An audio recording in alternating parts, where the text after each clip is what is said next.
যে একবার রাসূল সাল্লাল্লাহু আলাইহি সাল্লামকে জাদু করা হয়েছিল। মারাত্মক ব্যাপার, আমাদের নবীকে জাদু করা হয়েছিল। জাদু সত্য, রাসূল সাল্লাল্লাহু আলাইহি সাল্লাম জাদুগ্রস্ত নিজেই হয়েছিলেন, ঠিক আছে। আর জাদু যে সত্য এর প্রমাণে কোরআনে অসংখ্য আয়াত আছে, অনেক আয়াত আছে। ওই মুসা আলাইহিস সালামের রাগ থেকে শুরু করে কিয়ামতের রাগ পর্যন্ত জাদু থাকবে, এর অস্তিত্ব আছে। সমস্যা হচ্ছে এগুলো প্র্যাকটিস করা আমাদের জন্য হারাম। কেউ যদি জাদু প্র্যাকটিস করে, ইসলামের শরীয়ত অনুযায়ী তার শাস্তি কি জানেন? তাকে হত্যা করতে হবে, এটা তার শাস্তি। ইসলামিক স্টেটের যিনি প্রেসিডেন্ট থাকবেন তার আদেশে সেটা হবে। যেমন আমাদের মৃত্যুদণ্ড, ঠিক ওই রকম জাদুর শাস্তি মৃত্যুদণ্ড। যাই হোক, আমাদের নবীকে জাদু করা হয়েছিল, করেছিল এক ইহুদি মহিলা। ইহুদি মহিলা, তার মানে ইহুদিরা জাদুতে পাণ্ডিত্য রাখে। আজকের দিন পর্যন্ত ইহুদিরা জাদু প্র্যাকটিস করে, আজকের দিন পর্যন্ত। এবং তারা সায়েন্স বলে যত কিছু প্রচার করেছে সব কিছু সায়েন্স নয়, এর পিছনে আছে সেহের বা জাদু। ইভেন আপনি টেলিভিশন সেটের মধ্যে যা যা দেখছেন তার পিছনেও আছে সেহের বা জাদু। আমাদের মা বোনদেরকে ঘন্টার পর ঘন্টা ধরে রাখছে টেলিভিশন, আইসোলেশন, হিপনোটাইজ করে ফেলছে, নেশা হয়ে গেছে। অনেক রকম জাদু আছে, আমি জাদু নিয়ে 5টা খুতবা দিতে পারবো ইনশাআল্লাহ, কারণ আমার স্টাডিজ ওই বেসটাই জাদু, সেহের। এটার উপর ডক্টরেটও করা যায়, অনেক স্কলার এটার উপর ডক্টরেট করেছেন।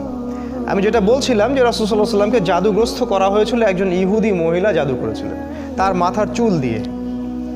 তার চিরুনি থেকে মাথার চুল কোনোভাবে সে চুরি করেছিল বা কোনোভাবে ম্যানেজ করেছিল, করে সেখানে সে কুফুরি কালাম এবং মন্ত্রতন্ত্র পড়ে ফু দিয়েছিল। ফু দিয়ে সেখানে 11টা গিট দিয়েছিল, 11টা গিট দিয়েছিল। খেয়াল করে দেখবেন সূরা ফালাক আর নাসের মধ্যে 11টা আয়াত আছে, দুইটা মিলে 11টা আয়াত আছে। আচ্ছা, এই যে জাদুটাকে করা হলো, ইহুদি মহিলা জাদু করলো। আর এটা বলে রাখি যে তাকে সারা জীবন ইহুদিরা কষ্ট দিয়েছে। আর আজ পর্যন্ত আমাদের সবচেয়ে বড় শত্রু ইহুদিরাই। আল্লাহ পাক কোরআনে সেটা বলেছেন যে সূরা মাইদা পড়ে দেখবেন, তোমাদের সবচেয়ে বেশি শত্রুতা রাখে তোমাদের সাথে ইহুদি জাতি এবং মুশরিকরা, যারা একে অপরের বন্ধু। যদি আপনি কোরআন পড়েন তাহলে আপনার কাছে জগৎ স্পষ্ট হয়ে যাবে। কেন নেতানিয়াহু মোদিকে ডাকে তখন আপনি বুঝতে পারবেন। যদি কোরআন আপনার ভিতরে না থাকে আপনি জগৎকে ডিল করতে পারবেন না। তো এই যে 11টা গিট দেওয়া হলো, এতে করে রাসূল সাল্লাল্লাহু আলাইহি ওয়াসাল্লাম অসুস্থ হয়ে যান। যখন জাদু করা হয় কারো প্রতি, সে অসুস্থ হয়ে যাবে। ইভেন সবচেয়ে পরহেজগার মানুষও জাদুগ্রস্ত হতে পারে, আপনি আমি যে কেউ হতে পারি। যারা ইসলামী বিধান পালন করেন না, কোরআনের সাথে সম্পর্ক কম বা নাই, হারাম রিজিকের সাথে সম্পর্ক আছে, যারা সুদ খাচ্ছেন, গান বাজনা করতেছেন, যারা বাদ্যযন্ত্রের সাথে সম্পর্কিত, যারা অশ্লীল টিভি মুভি এগুলো দেখছেন, এদের জাদুগ্রস্ত হওয়ার সম্ভাবনা 95%। একবার জাদুগ্রস্ত হয়ে গেলে তাকে রিকভার করা খুবই ডিফিকাল্ট। এই জন্য ইসলাম এই প্রোটেকশনগুলো দিয়েছে, কারণ একবার জাদুগ্রস্ত হয়ে গেলে এটাকে সলভ করা খুবই ডিফিকাল্ট। কারণ জাদু জিনের সহযোগিতা ছাড়া হয় না। যারা জাদু করে তারা জিনকে তাবে করে। আপনারা কিন্তু কোরআন পড়লে দেখবেন আল্লাহ পাক বলেছেন জাহান্নামের ইন্ধন হবে মানুষ আর জিন, যারা একে অপরকে সহযোগিতা করত। আজ পর্যন্ত কিছু মানুষ আছে এই পৃথিবীতে, আপনার আশপাশেও, যারা জিনের সহযোগিতা নিয়ে বিভিন্ন কুফরি কালাম তন্ত্রমন্ত্র করে। এবং গ্রামাঞ্চলে এটার প্রচলন অনেক বেশি, ঠিক আছে। ইভেন এখন শহরেও এগুলো ঢুকে পড়ছে। প্রেমের জোড়া দেওয়ার জন্যে, বাড়ির বরকতের জন্য, স্বামী স্ত্রীর সম্পর্ক উন্নয়নের জন্য বিভিন্ন কাজে এগুলো করা হচ্ছে। এবং আমাদের দেশে কবিরাজের সংখ্যা তো অভাব নাই। আর যেহেতু এগুলো সম্পর্কে আমরা জানি কম, আমরা কিছু হইলেই ওদের কাছে দৌড়াই। এই সুযোগটা ওরা আমাদের কাছ থেকে নেয়, নিয়ে সে এদিক থেকেও টাকা খায়, ওদিক থেকেও টাকা খায়। শয়তান, এক কথায় শয়তানের চেলাপেলা এগুলা। তো আল্লাহ রসুলকে ইহুদিরা জাদু করেছিল। এবং আপনারা জানেন কি না যে ইহুদিরা তাকে হত্যা করারও চেষ্টা করেছিল, তার খাবারের মধ্যে বিষও দিয়েছিল। যে জাতি আমাদের নবীকে হত্যা করতে পারে এবং যে জাতি অসংখ্য নবীকে আগে হত্যা করে আসছে, কিভাবে আমরা ভাবলাম যে তারা আমাদের বন্ধু? অথচ আল্লাহ কোরআনে বলছেন তারা কখনো তোমাদের কল্যাণ চায় না। তারা ভিতরে যেটা গোপন করে সেটা আরও বেশি ভয়ঙ্কর, ঠিক আছে। তো তিনি এই জাদুগ্রস্ত হয়ে রাসূল সাল্লাল্লাহু আলাইহি ওয়াসাল্লাম যে সমস্যাটা হলো সেটা হলো তিনি ভুলে যাচ্ছিলেন, কোনো কাজ করলে মনে রাখতে পারছিলেন না। এমনকি তিনি তার স্ত্রীর কাছে গিয়েছেন কি না সেটাও মনে রাখতে পারছিলেন না।